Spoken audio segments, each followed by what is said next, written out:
Hoy, en Expediente Oscuro, abrimos un archivo complejo y profundamente humano. Un caso que generó debate, controversia y preguntas difíciles sobre responsabilidad, justicia y contexto social. Esta es la historia de Aileen Wuornos. Aileen Wuornos nació en 1956, en el estado de Michigan, en un entorno familiar marcado por el abandono y la inestabilidad. Desde muy pequeña su vida estuvo atravesada por la falta de protección y experiencias traumáticas. Durante su adolescencia, Aileen vivió en la calle, sin apoyo familiar ni recursos estables. Esa etapa temprana moldeó una relación conflictiva con el mundo, caracterizada por la desconfianza y la necesidad constante de sobrevivir. Con el paso de los años, Aileen se trasladó a diferentes estados, viviendo de trabajos ocasionales y relaciones inestables. Gran parte de su vida adulta transcurrió en la marginalidad, sin acceso a redes de apoyo ni atención adecuada. A finales de la década de los 80, una serie de homicidios ocurrió en carreteras del estado de Florida. Las víctimas eran hombres encontrados sin vida en zonas rurales,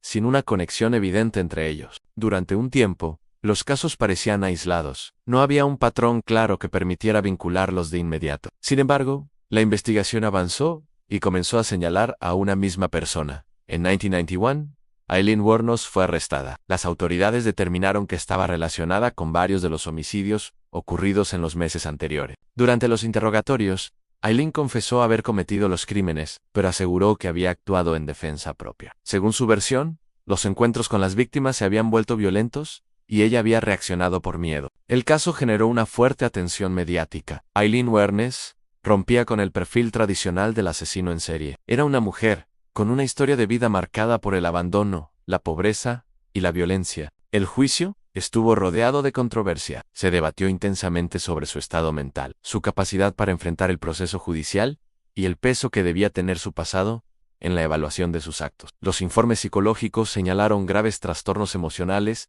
y una percepción distorsionada de la realidad. Aún así, el sistema judicial avanzó hacia una condena firme. Aileen Wuornos fue declarada culpable y sentenciada a la pena máxima. Su caso se convirtió en uno de los más conocidos y debatidos de finales del siglo XX. Durante los años que pasó en prisión, su comportamiento fue errático. Alternaba momentos de lucidez con episodios de paranoia y desconfianza extrema. Su historia continuó generando debate público, incluso después de su condena. En 2002, Aileen Wuornos fue ejecutada. Su muerte no cerró el debate, sino que lo profundizó. Para algunos, se hizo justicia. Para otros, se perdió la oportunidad de abordar un caso profundamente marcado por el abandono social. El caso Wuornos plantea preguntas incómodas. ¿Dónde termina la responsabilidad individual y dónde comienza la responsabilidad de un sistema que falla en proteger a los más vulnerables? No se trata de justificar los crímenes, sino de comprender el contexto completo. Porque entender no es absolver, pero sí aprender. Aileen Wuornos fue responsable de actos irreparables, pero también fue el resultado de una vida sin contención,